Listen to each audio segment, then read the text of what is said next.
Hey, Teresa and Suzanne, thanks for your time yesterday. So here is an estimate somebody handed me yesterday. I think it was Mike.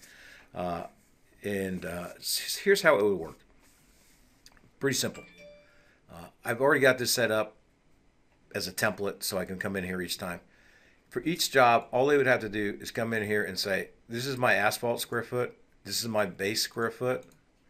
This is my asphalt depth and base depth. And if there's a couple of different uh, areas and they're different, then I would come down here and just have, asphalt square footage, area one or something like that, area two. So they drop in their square footage, they drop in the inches of depth. After that, the system basically takes over. Uh, and I'll just open this up so you can see how I got here. Show my formula real quick. And the formula that I got off the internet, whether it's right or wrong, but this is what I got from two or three different places, was square foot divided by 9 to get square yards times the inches divided by 110 times 110, which is the density, and then divided by 2,000 gives me the number of tons. So I'm off like 5 tons on this item, and I think 4 or 5 tons on this item. It's a little different, but uh, there's my prices that I was quoted for the mix and the base. I come in here and I just drop in my number of hours. So I think there's 32 here. There's 80 on this one, and I think we had 8 hours of travel time.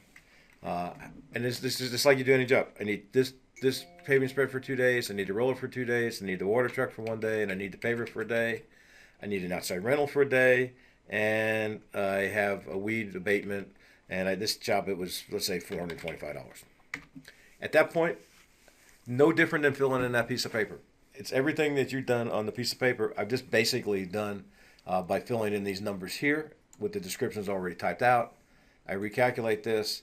Uh, we use overhead. We use markups instead of margins, so it's a little different.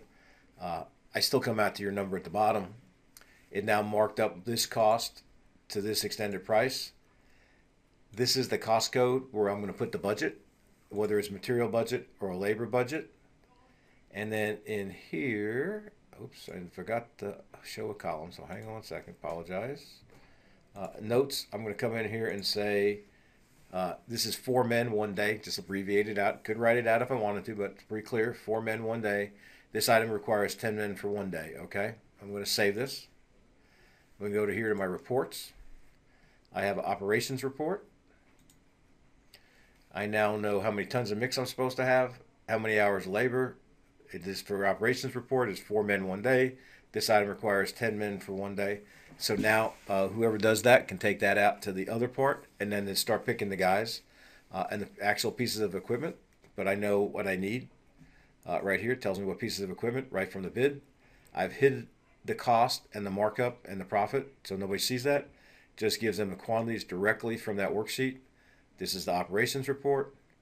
That goes, that somebody will then take that, and I apologize. There was so many names yesterday, I can't remember. They would come over here to the daily field report and say for tomorrow, let's say make this for the 14th. It's job 2040. It's paving job. And now I just come down here and start picking my employees. So I needed 4 men. So there's 3 and there's 4. Okay, there's the 4 guys. It's on cost code 2601 asphalt paving. Similar to Excel. Control C. Copy this down. Done. And then all somebody has to do now is come in and put the hours that they actually worked.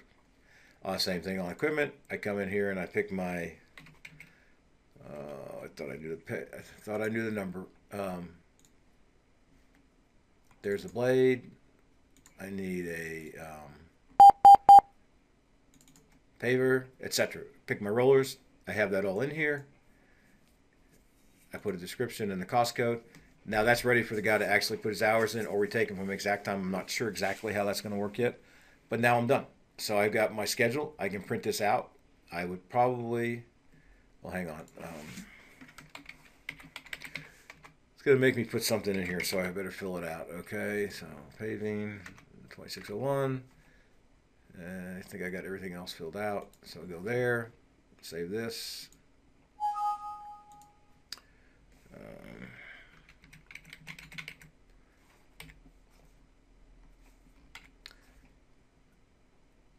Save this. Hang on one second. Okay, so now if I want to print this, and it will look different, I'm just going to give you an example.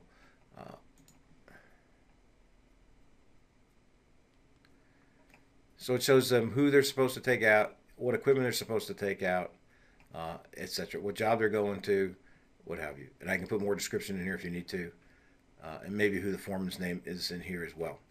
But there's one from the estimate to an operations report to the the actual work instructions for the day. I very rarely touch the keyboard, and obviously the question you guys had yesterday, I can come right in here and say, just take that out to my Outlook, email it to my guy. I can print it out if I want to. It's up to you, but basically I went right from an estimate instead of a piece of paper. Went from that, did my quantity takeoff, produced the estimate. I didn't do the proposal because I haven't finished it yet. That'll be something when we meet with you. We'll clear that up and get that exactly the way you want it. It goes to proposal. I get the job. I send it to operations. Operations determines who's going to go. It all done off of the original data with very little rekeying or writing.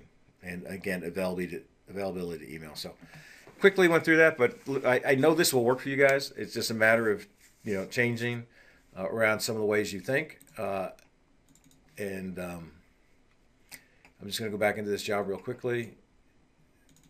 I hid your name so nobody knows who you are. You know what? On this job, I need another something. I just go in here. I go to paving and surface, and you know what? I need some crack fill. And I have 178 feet of crack fill. Whoops, missed a 7. 178 feet of crack fill at $1 a foot. I don't know what yours is. I recalculate it. Now that item's on there. You know what? I got something else I want to put on here. What else do I have?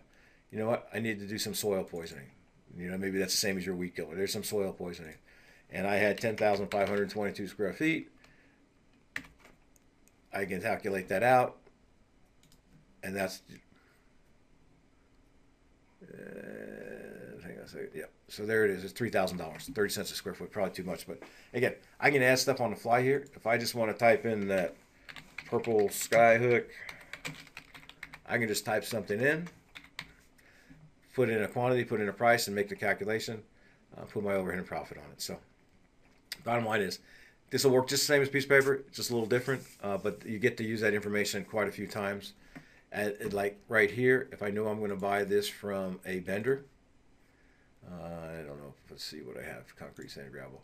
I'm going to buy that from Shamrock. I can now create a purchase order to Shamrock for 322.5 tons at $65 a ton, and now I have a PO to receive in against. And so we can streamline a lot of the things that you guys are doing manually. I'm promising you, you'll be able to bid more. I think you'll be able to bid more accurately and have better information to provide down to the field.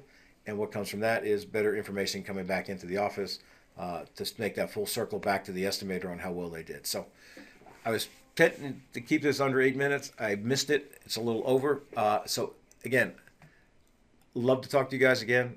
Maybe get Ellen on the phone, but I'd like you to take a look at this and see if this makes sense. If it does, let's go on to the next step. I appreciate it. Have a great weekend, and I'll talk to you soon.